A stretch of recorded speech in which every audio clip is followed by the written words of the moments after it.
Greetings, everyone. My name is David McLeod, and I am your life mastery coach and author of the delightful little book, A Life to Die For. I'm also one of the co-authors in the best-selling series, The Wellness Universe Guide to Complete Self-Care. And I don't know if you know this, but we're going to be doing a volume 5 in that series starting in September. And I believe our launch date for that will be in January. So you can look forward to that. Welcome to Life Mastery TV, your source for inspiration, empowerment, and fulfillment. Today we do episode 249, and our topic today is pain management made easy. That sounds actually pretty good, I think, because as we go through our daily lives, it's inevitable that something will happen that will lead us to some form of pain sooner or later.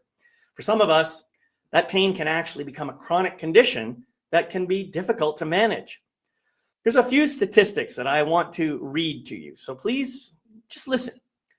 Approximately 50 million adults in the United States alone suffer from chronic pain. Around 19.6 million adults experience high-impact chronic pain, which is pain that frequently limits life or work activities.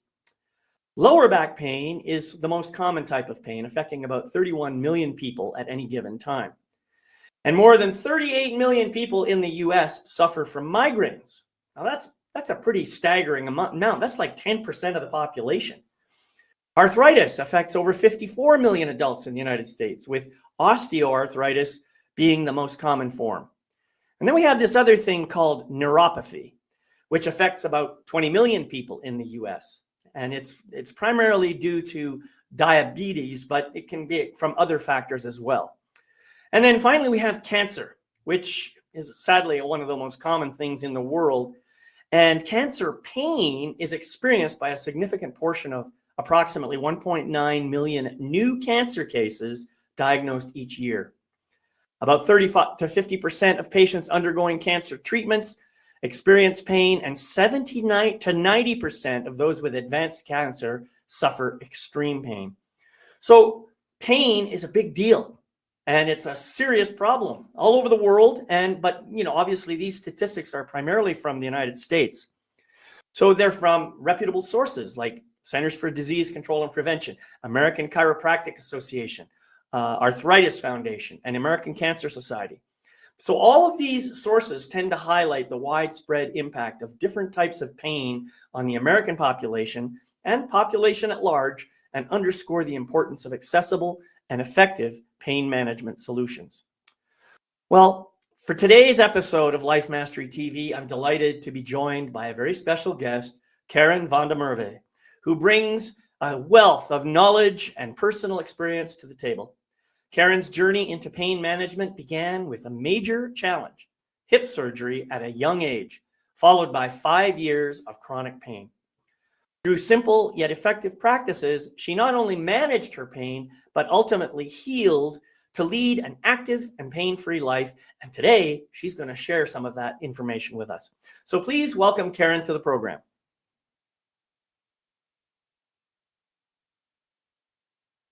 There we are. Hello, Kerryn. Welcome. Thank you for that great introduction. Welcome to Life Mastery TV. Thank you so much. I'm so happy to be here today. Yeah, well, I'm delighted to have you, and I want to thank you for joining me. And I know that this was a kind of a short notice thing for you. And I understand that you're just like a brand new member of the Wellness Universe, and that's how you found out about me.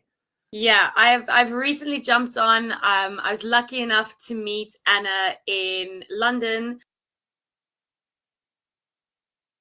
We managed to cross paths. It was very spontaneous. It was literally an email sent at 9 a.m. and we met up at 11. It was great. And there was a lot of synergy. Obviously, I don't need to tell you how fantastic the Wellness Universe is as a platform that she has put together, and so many of you are contributing to. And yeah, I mean, immediately I was pointed in your direction, and I was so pleased to be able to secure a spot. Works out to be great timing for me. So yeah, it was quick, but it was perfect, actually. Beautiful. Yeah. Well, I'm so glad you're here.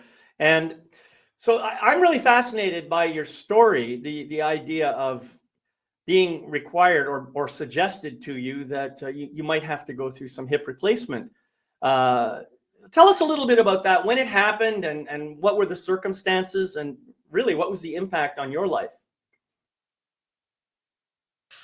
So I think it's important to start by saying this really highlights one of the biggest issues, if I can say it like that, within the sort of surgery style process, because one of the biggest issues is a bit of lack of education on both sides, maybe a bit of lack of communication, because now, you know, knowing what I know, my surgeries were like so not a big deal.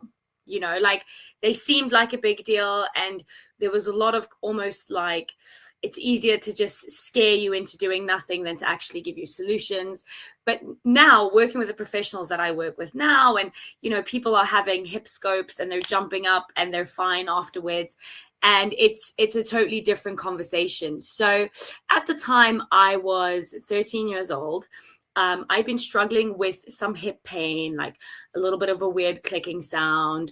We'd limited my activity for a couple weeks. That didn't really help. Actually needed to go and have it looked at. It was quite obvious that there needed to be a surgical intervention to reconstruct the head of the femur just slightly.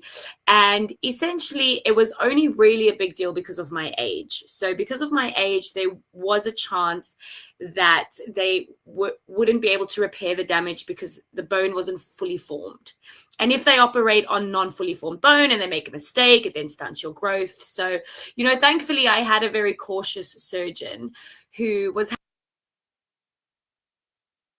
very successful. And at the time, I was a very active child in many ways, but I was pursuing dancing as essentially quite an intense passion and hopefully to be a career. So ballet specifically, which as we know is a lot of rotation on the hips, a lot of long lever leg work. So there was also an area that was under a lot of strain. And I suppose as well at that age, I didn't understand how much support was needed for the body. So again, now, you know, knowing what I know, could a bit of like physical intervention have helped? We did try a few things at the time, but I mean, you're also dealing with a child feeling, never mind anything else. So the surgery, and the bottom line is that after they'd gone in and done the first 2 scopes, it wasn't in their eyes as successful as it could have been, because the bone growth was not fully formed. They were not able to do what they wanted to do, which was actually shave the head of the femur. It sounds really dramatic. It's not. It gets done all the time. So they were kind of like, look, come back in 5 years' time. And depending on what kind of damage gets done in the next 5 years, we're probably looking at replacements at a really early age. And now when I look at it again, as I say, you know, sometimes a replacement of a joint earlier rather than later is actually the best solution in some cases. And I now see that that's not as much of a dramatic thought. However, at the time, it was obviously like a little bit stunting. And along with that came this like long list of things that I should avoid. So, you know, it was like long distance traveling because of the angle you sit at, and it was running, impact sports, it was yoga, which was, you know, uncontrolled flexibility. It was a lot of things that you just shouldn't do. And this is again another thing where there's that communication error, because with the physical body, the less we do, the less we can do, the worse we feel, and we spiral that way, and we restrict away from movement. And so that was quite jarring. And thankfully, I mean, I owe it to my parents for being supportive of our dreams and what we wanted to do. And, you know, they were kind of like, okay, well, if you want to go back to dancing, go back to dancing. Like, you're in a dance school now. Let's do what we need to do to keep you moving. And so I did my next 5 years of senior school. So in South Africa, it's your high school years from 13 to 18 at a dance specific school. For that year, I was completely off. And then when I came back in, I was having regular physiotherapy. I was sort of training extra hours to build strength up again.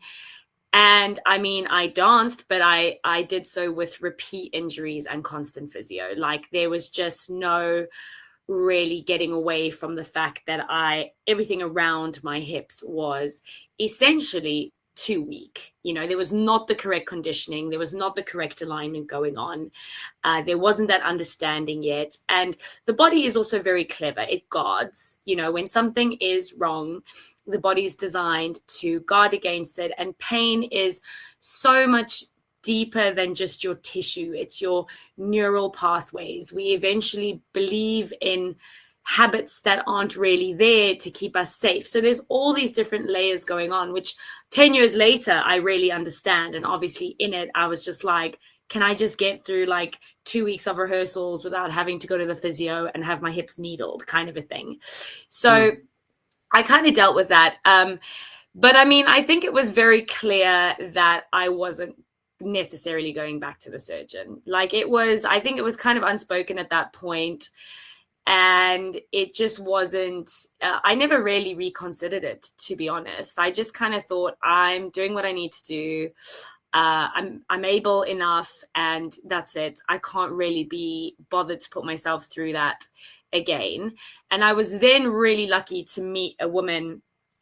All of my practitioners throughout those 5 years were brilliant. And I learned something from all of them. But when I moved into university, I started working with a woman who was a Pilates instructor, and it was actually quite simple. She kind of looked at me and said, like, you're just not strong where you need to be strong. You're just not in the correct alignment. This is how we do it. The solution was so simple, you know, like for the years after my surgery, I was working on like sports rehabilitation machinery in specialized centers. And I can't tell you how many times I had my quad muscle tested and I was told like, you don't have enough quad muscle. And like, that meant nothing to me, you know, like it was so bizarre. And this woman just put me in the most practical settings, the simplest exercises, actually a lot of movement that I'd watched. My mom did Pilates for a long time when I was young. And I remember going and watching classes and that kind of thing. And it was so simple. It was so simple. And it literally within a matter of 3 months changed my life. I had no pain. My movement was great. I was still dancing at this time. It was completely revolutionary. And it was honestly so simple. And that's where I was like, okay, something is missing in this link between, you know, like injury recovery and alignment. And it's actually, the solution is really simple. Beautiful. Well, thank you. There were a couple of phrases that you used that I want to get some clarification on. Pardon me. The first one I heard you say was hip scope. Now, I think I know what you mean, but our people listening might not know what that is. So could you please explain what a hip scope is?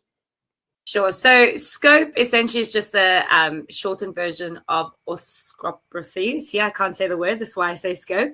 But it basically means keyhole surgery. So you don't get like a big cut where they have to open you up. You have little incisions.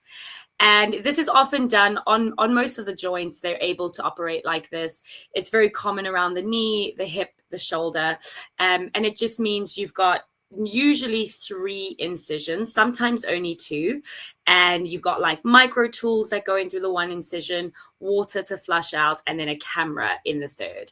And it's less invasive because when you have something like a hip replacement, they have to cut through your muscle to get to the joint to replace it. Now that's quite mega.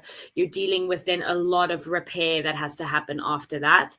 Whereas a scope, you're not really dealing with too much on-site trauma. If they've done a good job in the joint, you're not still dealing with like, oh, there's layers of muscle that have been cut open as well. And this has been severed and that's been played with. And this is another thing that we don't really realize pre and post-op is not just the site. And it's, you know, surgeons love to be like, oh, we ticked the box, like that site was fixed. And then you zoom out and you're like, yeah, but the road to get to that site is a mess. So this is why the scopes actually, as I said, now when I look back, scopes actually have really high, like good recovery rates. Because as long as we've done what we needed to do on site, the scope hasn't been very traumatic to the rest of the body. Got it. Yeah. Hopefully that makes sense. Yeah. Right. And well, and the other thing that you mentioned was needling in the context of physiotherapy. and needling. And I have a funny feeling you're talking about some kind of a pain-killing drug or something that's injected into your body, but I might be wrong. Is that what were you talking about there? So in physical therapy, you have a technique called dry needling. And it is essentially where they insert needles that, you know, very specifically. It's very similar to acupuncture, which is from Eastern medicine. But in acupuncture, they're needling to open your energy pathways. And therefore, you don't necessarily feel the pain. They're not very deep. It's just really to like access your energy and your chi and your chakras. Whereas dry needling is a technique where they will needle into a muscle bundle of fibers to create a bit of trauma into those muscles, which then promotes blood flow. If you don't like needles, it sounds horrific. Honestly, it's still one of my preferred treatment methods, because if you imagine that you've got like a thick bundle of tissue that needs working out, if I said, okay, we're gonna attack that through massage, I'm gonna have to spend a lot of time really hurting this area. Whereas the needle's like a bit of a shortcut, you know, it goes straight to the problem source. It's like, here we go. It's a little bit radical. You can kind of feel it going into the muscle tissue. You can feel the response happening. And then that's it. So yeah, dry needling is a physiotherapy technique, very similar to acupuncture, but a little bit more like live wire into the muscle. Oh, it sounds so much fun. It reminds me of, you know, I have macular degeneration in my right eye, and I had to have treatments once every 8 weeks or so that involved, oh, people aren't going to like this, an actual injection into my eyeball of a steroidal substance that was supposed to reduce the inflammation inside my eye. It sounds awful, and actually it's not that pleasant, to be honest, but it's not as bad as you might imagine. You know, the idea of having a needle stuck in your eye, that most people cringe at that whole idea. Yeah. I mean, I think needles are just one of those things. And I was fortunate enough, well, I don't know about I was fortunate enough. It's just something that I have very practical parents, and my mom's a pharmacist, and it's very much like medicine is there to fix you. So you got to just play the game, if that makes sense. So I just kind of had that attitude from a young age where, like, I can't say that I love it, but I know that it works. And so that's cool. I'm okay with it. But I mean, I still have clients today where I'm like, acupuncture would be so good. And they're like, don't even talk to me about a needle. Get it away from me. Right. I'm not interested. And you know what? That's fine. And actually, if your body's having that kind of response to it, it's not the treatment for you. You know, like if you're creating so much anxiety and tension towards it, it's probably not going to help. So, right. You know. Well, I mean, I think as you yourself have said, you didn't say this directly, but this is what I interpreted from what you said. Yes, the body has its own way of dealing with things. It is capable of healing itself if we give it a chance to do so. And our minds really do control a lot of stuff. So, you know, this whole idea of medicine is there to help you. I think we've reached a point in our society and our culture where we tend to rely on medicines way too much, rather than giving ourselves permission to find ways of letting our bodies heal themselves. I think you mentioned about this lady who was teaching you Pilates. I think that lady obviously is very much in touch with the idea of looking at body structure, body movement, and it's kind of like a chiropractor, and recognizing, oh, I see what's going on. You've got too much, you're too tense on this side. So we need to relax that part and give the other part a chance to strengthen up. And that is where the beauty of Pilates comes in, you know, 100%. or yoga, or any of a variety of other practices. And as you say, I know here in America, everybody is like, yeah, give me the weights. Let me, you know, the Superman kind of approach.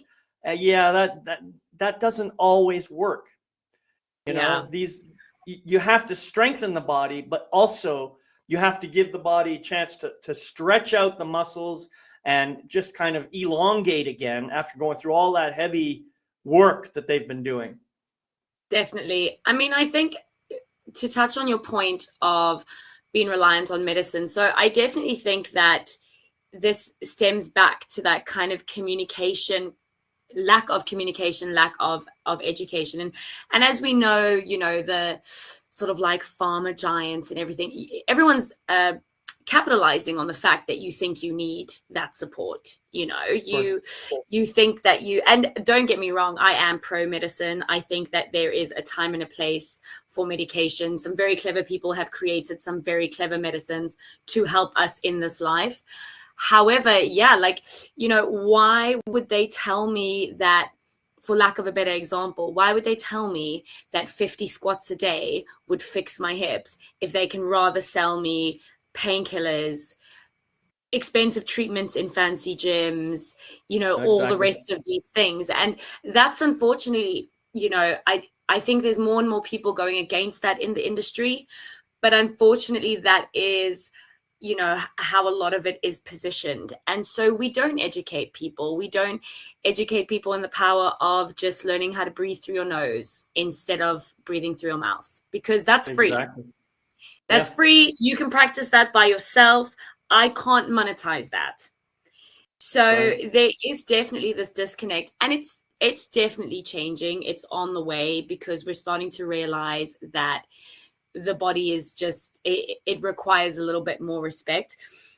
But if you don't have that education, I mean, I'm often horrified at how little people understand about how their bodies work and move, considering you live in your body. You know, it's like, I don't know how much a race car driver has to know about his car, but I'm pretty sure he has to know a fair amount. You know, he has to understand how it's all happening for him to be good at what he does. And, you know, we've confused it. We think being interested in our physical health means we have to be an athlete.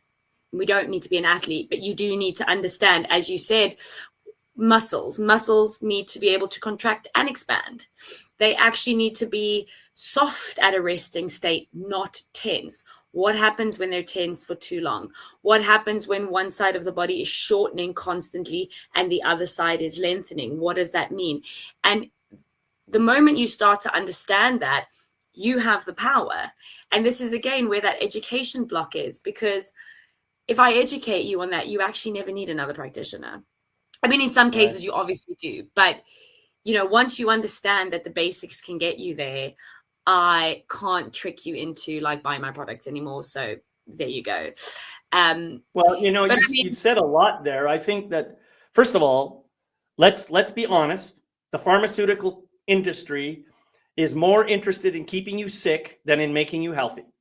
That's where their money comes from. And I hate to say it, but that's just the fact of life. Now, the other thing that you mentioned, you talked about breathing through your nose versus breathing through your mouth. And I think that is a very, very important statement that most people probably just glossed over. How many people even think of their breath? Most of us just go through life breathing. It just kind of happens, right? We don't think about it. And yet there are people who have spent tens, 20s, hundreds of years studying this idea of breath and how to make it you do something powerful for the body.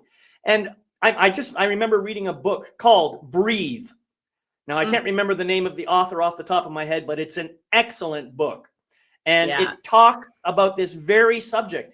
If you can just bring your attention to your breath, well, imagine how much attention you will bring to the rest of your body as a result. Exactly. Yeah, I mean, I've read that same book. I want to say James Nestor, but I might be wrong. That's right. Yep, that's it. Yep. And my mom's listening. I've made her read it. I honestly, you know, I actually was introduced to it by a client of mine. You see, I love that. I love that like exchange of a tool that's helped you, that can help me, that kind of thing. And, you know, that book is mind-blowing. It is incredible. There's so many levels to it. And the thing that, you know, that he does say repeatedly is no one knows about it because you can't sell it. You cannot sell, breathe through your nose. Shut your mouth and breathe through your nose. You can't sell it. And I have clients say to me, oh, I think it's time for a sleep apnea machine. I'm like, you're 40. Absolutely not. Like, right. Like Yep. the less you do, the less you're going to be able to do it, you know. Like, this is not a solution. It's, number one, it's an expensive solution that someone's trying to sell you, and it's not actually going to help you, and it's going to decrease your quality of life. It's going to cost you money. It's not sexy. Don't do it. You know, just do the basic first. Try the free thing. Try the free thing first. But unfortunately, we're also not only that, but you know, as long as we're talking about breath, I did have some challenges with my breath for a while. And then about 22, 23 years, I don't remember how long ago, I started doing neti pot daily. And you know what? That's basically free. Yeah, you're going to spend $10 on a neti pot, but after that, you're going to use like a quarter of a teaspoon of salt and water. That's it. How free can you get? Yeah. And I'll tell you, it has made a huge difference. I don't have colds the way I used to. I can breathe easily. At night, I sleep beautifully most of the time, you know. Yeah. But I'm saying you're right. It's the free solutions are right there. Anybody can use them. You don't have to spend tens, hundreds, thousands, millions of dollars to make yourself healthy.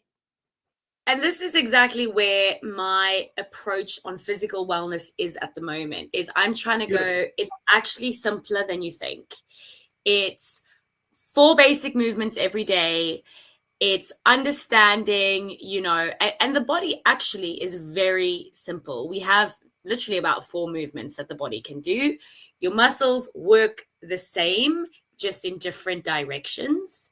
And once you understand that, you can understand that something like a press up is probably the best thing you can do for yourself. Full spine strength, postural strength, core strength. You can do that anywhere, anytime, as long as you are physically able to weight bear on your hands, which I understand not everyone is. So I'm talking the norm. You can do that dressed as a clown. You can do it totally naked. You can do it on the street. You can do it in your room. You can do it on the bathroom floor. You can literally do it on a plane in the aisle. People are going to look at you, but you can do it. And this is the thing, is once you understand the basics and you understand these simple movements that you can put into your life, you don't need to go to a gym. You don't need a trainer. Then movement becomes fun.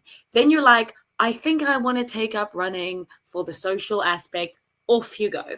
But you don't have to think you're going to take up running to fix anything, because you are already exactly where you need to be.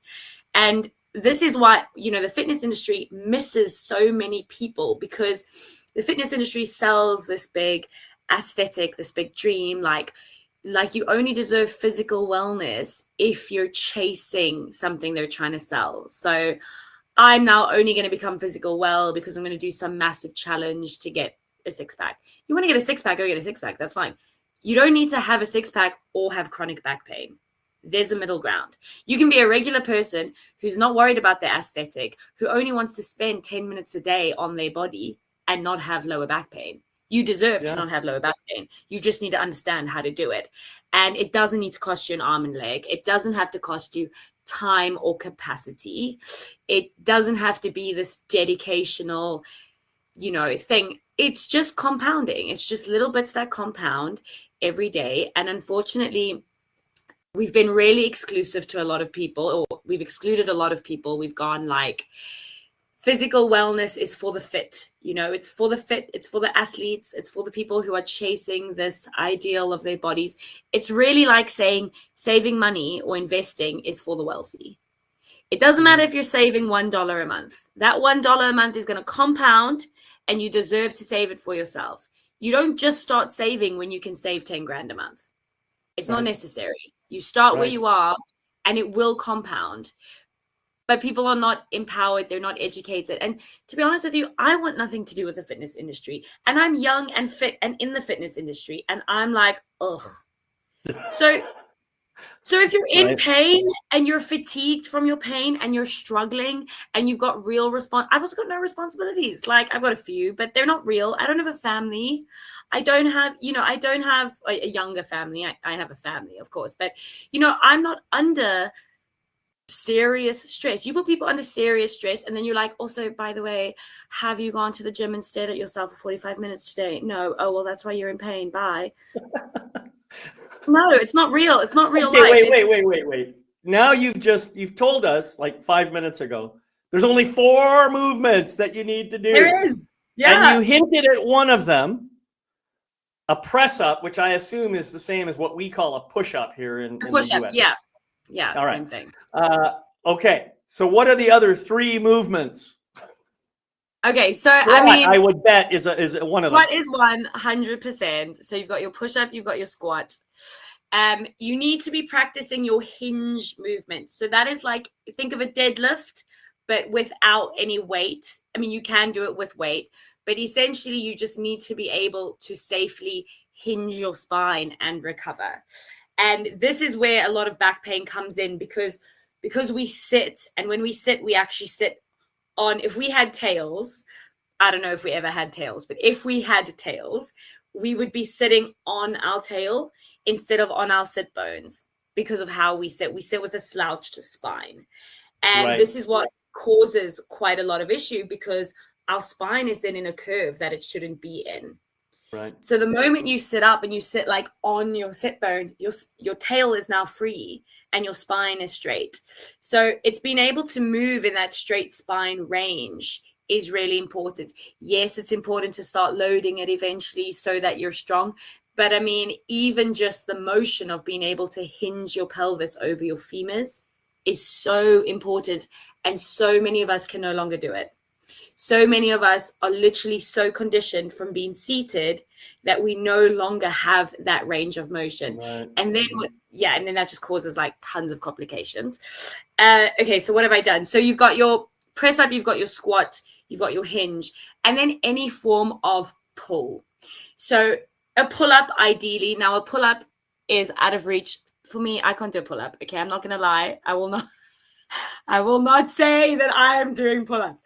But any pull motion, so whether that is just simply rowing with a band or whether you can pull yourself up, anything, a great sport that's emerged, I mean, it's been around, but it's really hit the scene lately is indoor climbing. I don't know if it's big in America. It's really big in the UK at the moment, and people are in great shape from that because it is that like pull, you're opening up, you're using your back the way it was intended.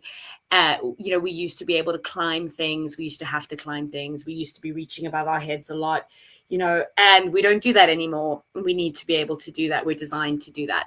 So those would be my 4 main movements. When I said that earlier, I was actually talking more about like we've got flexion, extension, contraction, and extension, that kind of thing. Right. But if I said 4 movements for the rest of your life, it would be you need to push, you need to pull, you need to squat, and you need to hinge. And if you can do those, you're good. And it three keeps out of things those, simple, doesn't it? 3 out of those genuinely require absolutely nothing. And then obviously the pull is a little bit more complicated if you want to get a bit of resistance going. But I mean, those first 3 require absolutely nothing around you, no equipment, no nothing. Right. And the thing for people to understand is that none of those exercises requires anything more than body weight. 100%. I mean, this idea that we need, so there's certain things we need to load when we're rehabbing movements, but like gravity is all you really need. I mean, if you said to me, let's be really modest. Let's say I weighed 50 kgs. Okay. I don't, but let's say I did. And you said to me, Kerryn, can you please like lift this 50 kgs and put it back down and then lift it up again? Weight down and throw it back up and drop it down, throw it back. And, that's really important because if you can't, you then see people work with weights or oppositely, they're afraid to work with weights. And you see I don't want to say specifically woman, but I'm going to use a very gender specific example. In a gym, a woman doesn't want to pick up a 6 kg. It's heavy. She doesn't want to work with it. Like, how heavy is your baby? Your baby is 6 kgs quickly, and you're carrying that thing around. You're still lifting your kids when they're 20 kgs. Your handbag is probably 6 kgs. Like, so you're not allowing your body to train with it, but you're telling it to do it in all these random places. So the whole idea of weight is really, really skewed. And ultimately, you weigh what you weigh against gravity, and that's all the resistance you'll ever need to train yourself. Again, going back to that press up. If you can press your body weight up and down, you're doing okay. Right. Yep. Yeah. Well, I think even if you only had to choose 2 of those, a push up and a squat would probably do you great work, because a squat, you're already, you're bending all kinds of muscles, and that's a very powerful exercise all by itself. I mean, the squat is an interesting one, because if you look back into like certain cultures, that sort of like deep bum to the ground Cossack squat is actually that's a movement that we should all be able to do, and that is a movement that has been so lost. And it's lost because we don't need to go that low down to the floor anymore. But when you look at, when they investigate, there was that thing on Netflix not so long ago where they went and looked at all these blue zones where everyone lives for ages. Right. And one of the really interesting ones was, the villages in Japan, and they've got no furniture. So they're still squatting to eat off the floor. They are, they're walking up and down stairs, like the village is all very hilly, that kind of thing. But that really deep squat is so important. Number one, that is keeping your spine out of that curve I was talking about before. It is keeping the range of motion in your hips, your knees, and your ankles absolutely optimal, which is where the body should be moving. It means all the tendons are long. It means all the muscles are working in a range they should be working in. You're avoiding any kind of tension around the spine, around the lower back, around the joints. If you can keep that in your practice, never mind loading the squat, just that range of motion is so important. Right. And we've lost that because we don't need to do it ever. Now we're sitting on a chair. We barely go past 90 degrees when we sit down and stand up. So that's become our squat. And I mean, yes, that's a very good starting point. Please be able to do your 90-degree squat. But it's very interesting because we've really downgraded it for ourselves. Right. And that's I remember when I started learning yoga, one of the exercises we did was actually to go down into a squat with a namaste position. And the idea being to have flat feet, the butt down as low as possible without falling over. And I remember how many times I fell over when I first started learning how to do that. And I would just laugh. I'd say, wow, look at that. I can't even do this simple thing. But now I can do it. It's not hard. It's like anything else, you do something a few times, the body says, oh, okay, you're serious. You actually want to do this. And it says, okay, here you go. Well, yeah, I mean, the body responds to education. And this is what physical rehab is. It's re-education of the muscle tissue. It's re-education of the muscle patterning. If the muscle's been doing this for 20, 30, 40 years, even if it's just been doing this for 5 years, it needs to learn to do this and then this. You need to teach it. It doesn't know. This is its patterning, this is its signal, and this is its habit. All of those things, this is what it does. You then need to teach it to come open and contract, come open and contract. And then that's what it'll do. It will listen. But, the approach needs to be, you need to look, it's not as simple as like, now we're doing this. It is like, it's like a trauma victim with patterns. You need to learn, this is going to happen. This is how you would normally react. But we're in a different environment. We're safe. So let's react slightly different today 2 months from now, we react even better. It's a process, it's patience. And you need to be looking at it in a sense of re-educating versus just fixing, doing differently. Right. You remind me of when I was 15, I think, or 16, I can't remember. I broke my wrist, my left wrist.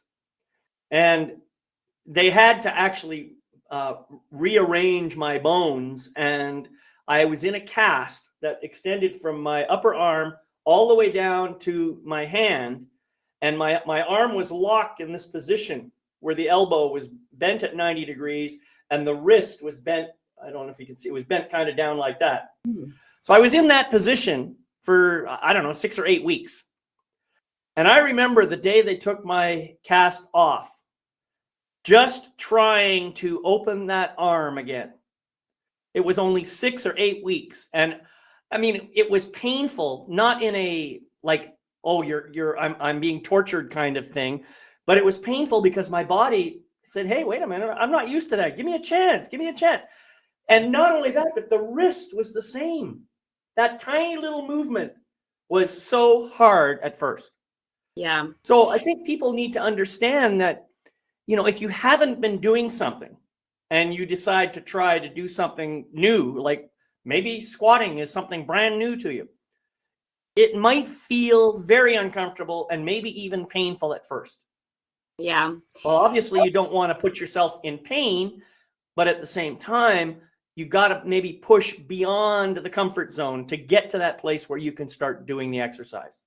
And this is definitely where the whole concept that, it gets used a lot. It's definitely not my concept, but it's something that I use as well, is that movement is medicine. And this is where it gets really tricky. So I don't know if you've ever had, and I think a lot of people could relate to this example, if you've had an aged loved one who's doing okay, and we often hear, oh, they had a fall and then it was downhill. Okay. Had a fall, broke the hip, never got out of the chair again. And obviously, like age, yes, lots of other factors, but essentially you put them down in that chair, unless you make them stand up, they're not standing up again, because it really becomes use it or lose it. And we think like we develop and we get to like 18, 25, now we're developed and now we're fine. Your deterioration starts at 25. You are already in use it or lose it. So you know what? If you do not do anything that rotates you, one of these days you're going to try and look behind your shoulder and you're going to think, holy shit, I can barely look behind my shoulder. But you practice that for a good couple days, you're going to have it again. You literally, it is just use it or lose it. So what happens is you hurt yourself. And we see this with back pain, right? You hurt yourself bending over. Doctor says, no lifting, no bending, no this, no that. No. So now you don't move. And the doctor at no time said forever. Yeah. So this is where I say there's a communication gap, because you need to get back into that movement. Most importantly, because you cannot live your life without it. I have this very interesting exchange with a lot of my clients where they say to me, okay, I can't squat. A squat is what hurt my back. A squat puts me in pain. I don't squat. I won't squat. I refuse. Fine. Okay, cool. No problem.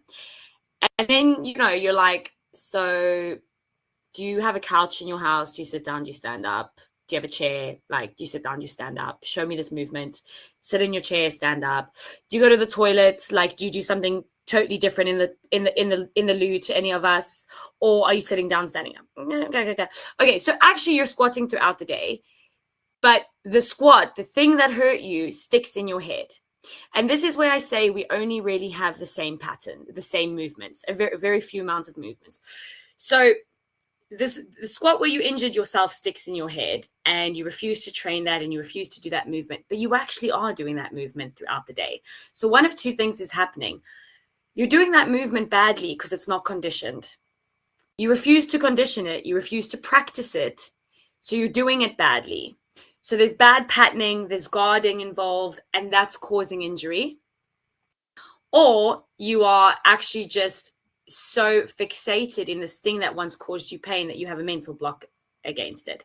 Right. So that's what we see a lot of. But it's difficult, David, because it's like I burn my hand on the stove and I say, okay, you know, Kerryn, to fix that blister on your hand, I need you to touch that stove again. Like, no, I'm not touching the stove again. Probably not going to do that. Yeah.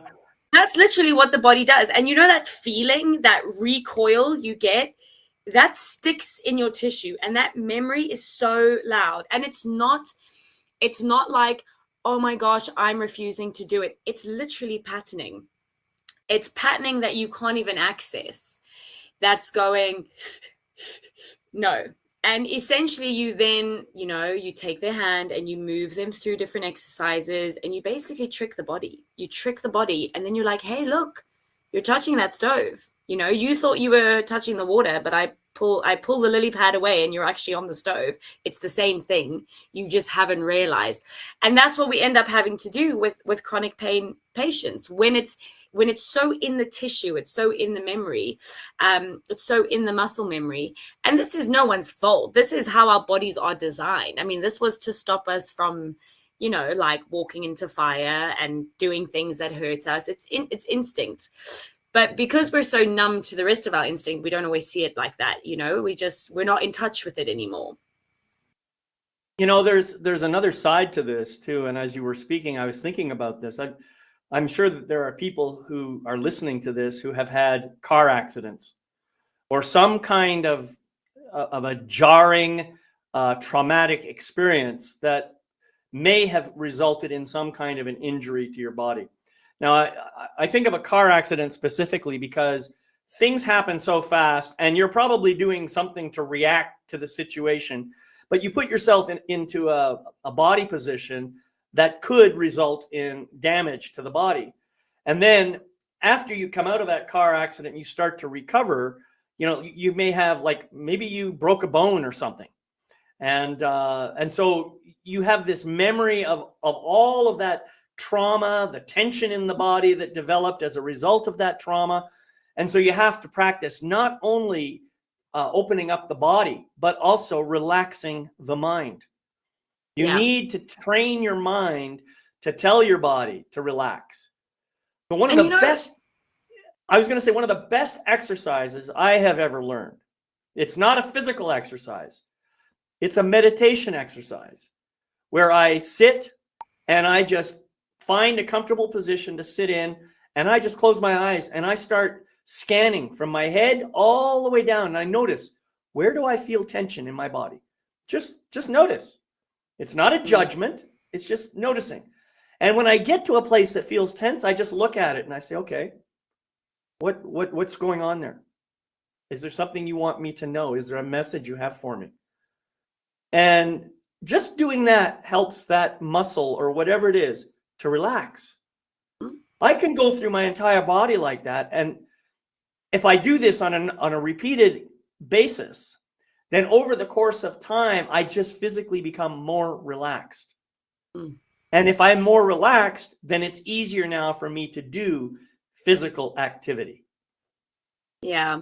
And I mean, this is such a great, like, often, you know, I'll use yoga as an example because everyone knows someone whose like life has been changed by yoga, right? And I don't say that in a demeaning way at all. Yoga is a fantastic practice. That's why it's been around for centuries. But what actually happens when someone starts practicing yoga? There is a whole breath aspect that they are opened up to and forced to practice in that practice. Yes, you are stretching. Yes, you are working your core. Yes, you're doing all of those things. But for a lot of people, what actually happens without them knowing it is they get exactly that. They get to drop into their bodies. They get to breathe. They get to rewrite the sort of what physical movement does, feels like, and sits like in their in their conscious, in their tissue. So everything works together. And besides the fact that yoga poses are good for your body, yes, it's the entire practice as a whole that is normally so successful with people. And, you know, again, this is what I'm saying is it's simple if you understand all the aspects of the body. It's simple if you are working with a practitioner who is like, this is a little bit tense. Let's release it with physical release. Why is it tense? Probably because you're really stressed out from work. So let's teach you a little bit of simple box breathing. And what can we do to support it? We can do a little bit more of your row movement. There you go. But those are 3 aspects to pain management that in practice are really simple. They're really effective. But you need to understand all 3 to get there. And that's, again, where I say it's the education, it's the communication that's lacking. And also because, you know, people want to be gurus in one thing. I want to be like, I'm a Pilates instructor. This is how you strengthen your core. Because that's what I know. So that's what I'm going to teach. And that's what I'm going to live by. And I'm going to have a closed mind as a practitioner. I'm going to have my little blinkers on. And it just doesn't really work like that. You know, I'm not a breath expert. I am not this morning I was chatting to a woman who I'm going to start working with, but she needs scar tissue work. And I know she needs scar tissue work because I have an open mind. I know that my Pilates like book openings are going to help, but only on a muscular level, not on a scar tissue level. And so it's in my best interest to be like, let's find you a scar tissue practitioner. You know, like this is going to be part of your regime. But not everyone has access to that. Not all practitioners think and speak like that. You know, a lot of us are like, we're holding on to our practice. We're holding on to our clients. We're very inwards motivated. That's a human nature. We're trying to survive. We're trying to put food on the table. We're not looking at the person in front of us and going, let's zoom out. Let's look at you as a whole. Who can help you? And that, you know, that's really important. And a lot of people that have success with their physical health are people that can have access to all of these different people telling them different things. And that's just not the reality for the masses. Right. I don't know how we fix that. It needs to, in my opinion, it needs to start in schools. You need to understand your body way more than you understand algebra. Like, hopefully what comes out of AI is that we stop learning useless things and we start understanding this vessel that we're living in. You know, you understand how tissue is made up, how your muscles work, like what happens when you do this, what happens when you don't do that, what kind of joint your knee is. That shouldn't just be for people going into med school. Anatomy should be standard from when you're a child. How to move, right. how to, you know, the benefits of exercise, not from an aesthetic point of view, but from a living, functioning health point of view. I think a big thing that's missing here, I think a big thing that's missing here is that people have been conditioned to rely on external authorities rather than relying on their own inner truth. The first thing we need to do is all of us have to learn to take responsibility for our own lives. We have to take responsibility for all of the things that have happened in our lives and all the things that we think, say, do, or feel. We have to take responsibility for that, because everything that we choose as a result of what we think, say, do, or feel has a consequence that is also our responsibility. Now, I'm not saying that everybody individually is responsible for the condition of the world, but collectively we are responsible. And I can't change the condition of the world, but I can certainly change how I respond to it and how I show up to it. So I have to take responsibility for my life, and I have to take responsibility for the fact that, you know, if I, as you said, if I don't use it, I lose it. And what's really sad is the more I don't use it, the more I lose it. It's a compound spiral. Right. And now you were talking about yoga, you were talking about Pilates. Well, we can also add in Qigong or Tai Chi or other kinds of exercise that anybody can do. And it doesn't matter how old you are. It doesn't matter what your conditions are. You can be in a wheelchair and be doing stuff like this. It also doesn't matter what it looks like, which I think this is where we've also got confused. We think it needs to look like something because we're bombarded with these images and this perfect ideal over the internet and what we follow. And as useful as it can be, as helpful as social media can be, and the sharing of tips and tricks and that kind of thing, you know, a lot of people, again, who are coming from a low capacity, who feel like they're starting below zero, when they see that as the goalpost, as the mark, they think, well, I'm never going to look like that. They're going to I'm say, never give me gonna... another beer. Yeah, they're going to say, okay, well, like, nice, let me just swipe and continue sitting on the couch in my little folded up position, feeling terrible. And of course you feel terrible. Like, if you're, you know, if we're all in a boat race and your boat has sunk, you're going to feel terrible. Like, if your vessel is not working, you're not going to feel good. It doesn't feel good, not just on a pain level, on a life level, you know, and you stop being able to interact with your loved ones, and you miss out on your life, and you miss out on throwing your kids in the swimming pool and whatever, all these other things, taking family vacations because you can't walk, you know, you can't go on a walking holiday, you can't go on a city break, you can't do all these things. And ultimately, yes, you are responsible for your body, but I also think, you know, the message needs to get out there that if you lean into the simple solutions, they do work. This is where I see a mega block. Is it's so simple you don't want to do it. It's so simple you just think it can't be true. And that's from years of conditioning of believing that it needs to be more complicated than what it is. But it is simple. If you lean into those simple solutions, you will see a difference. I guarantee it. You know, I'm not saying that you're all of a sudden going to be going to the Olympics, but you're probably going to be walking up stairs better, you know, and you're probably going to be feeling less tired in the shoulders when you're sat at the desk, and you're going to be feeling like you carried your groceries a little bit easier, and you're going to have more confidence when it comes to doing things because you've literally empowered yourself through really simple practices. Right. Well, I think that the two most dangerous words in the English language are I can't. And they are, not only are they dangerous, but they're inherently false.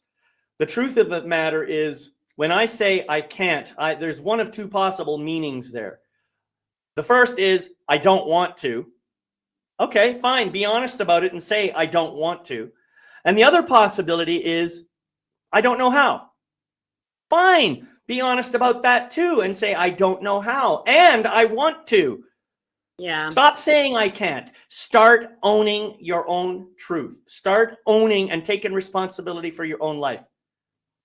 But my arm is broken. I can't do that. Okay, well, maybe that particular thing, that particular action you cannot take, but you are not 100% disempowered because of that broken arm.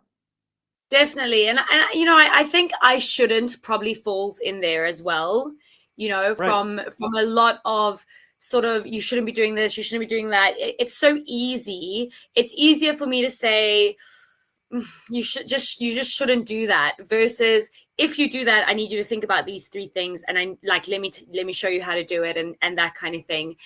And so I think that has a big effect as well, that whole concept of overly cautious, overly limited beliefs that come with it. But yeah, I mean, look, movement wise, there's very few people, and we do see some very inspirational things online from people who are disabled, differently abled, in wheelchairs. You know, like there are loads of people that are doing more than you. You know, they are, and you shouldn't feel shame for that. We are in a very unique time in the world where people have low capacity. And when I say low capacity, I mean they feel depleted on resources. They feel depleted on energy. They feel like they are in survival mode constantly. And we're in this kind of like weird paralysis where you know what you need to do. You have the resource at your fingertip, but somehow you cannot bring yourself to do it. And look, the only person that can pull you out of that is yourself. You need to be sick and tired of your own narrative enough to the point where you just do something about it. But I do say that with compassion, because look, I work with real people, and I work with people who are extremely successful in some areas of their lives, who really struggle in others. And I work with people who have been through things, who, you know, I mean, I come from a country where most people live under constant stress, more than you would probably imagine based on what's shown in the media. They live in stress for their lives. They live in economic unrest. There is a high level of what the hell will today bring? And that becomes the norm. And yes, it becomes the norm, but it lives in you. It lives in your body. It lives in your tissue. It influences your decisions. And so, you know, it needs to be handled kind of like a naughty child. There needs to be that firmness of the only person that can change this is you, and I am here to give you the solution. But obviously there needs to be a bit of compassion and understanding. However, as I say, the biggest thing is lean into the simple solutions. It doesn't have to be massive. We often think there needs to be this massive intervention. It doesn't need to be a big intervention. It just needs to be an intervention. It just needs to be one thing. You do one push-up today, you've nailed it. You've done it. Well done. You do one squat, fantastic. The act of standing up and doing that squat, you're already in the game. Tomorrow you're going to do 2. By Friday, you're going to be doing 10. No problem. And then you're doing it. And then you're going, what more can I do? Versus, I wonder what it would be like if I just got up and did this, you know? Yeah. Well, Kerryn, I have to say that hour has flown by and it was painless. Yeah, it was great. It was literally painless. We talked about a lot today, folks, and I want to say thank you, Kerryn, for being here. It's just been a lot of fun talking to you. Do you have any final words you'd like to share with people before I close out? I would say, first of all, David, thank you so much for having me. And I would say that when it comes to your physical health, lean into the simple solution. I guarantee you there's a simple solution that's been, you know, presented to you. It probably looks a little bit too easy to be true. It probably looks a little bit suspect. It's probably the thing that's going to work. Lean into the simple. It will compound and you will feel 10 times better and you will improve the quality of your life. Absolutely. Well, thank you again, Kerryn, so much for being here. I hope everybody here benefited from today's show. And I hope you've learned simple, accessible practices that will help you to manage and alleviate your pain, understand the crucial difference between fitness and pain-free living, and discover how to overcome the complexities introduced by the fitness industry. Empower yourself with the knowledge and tools that we've shared here to live a healthier and more comfortable life. I want to thank you all for watching today's program, and I want to remind you that you can catch recordings of this and every other episode on my website at lifemasterytv.com. And friends, as we finish out today, I want to invite you to remember to practice my life mastery mantra every single day. It's real simple, and I like simple. That's great. It goes like this. I gratefully forgive the imperfect being I have been in the past. I gratefully accept the magnificent being I am right now. I gratefully welcome the evolved being I am becoming in each new moment. Until we meet again, I'm David McLeod, your Life Mastery Coach, wishing you love, light, and blessings on your continuing journey. And I'll see you next time on Life Mastery TV. Bye-bye for now.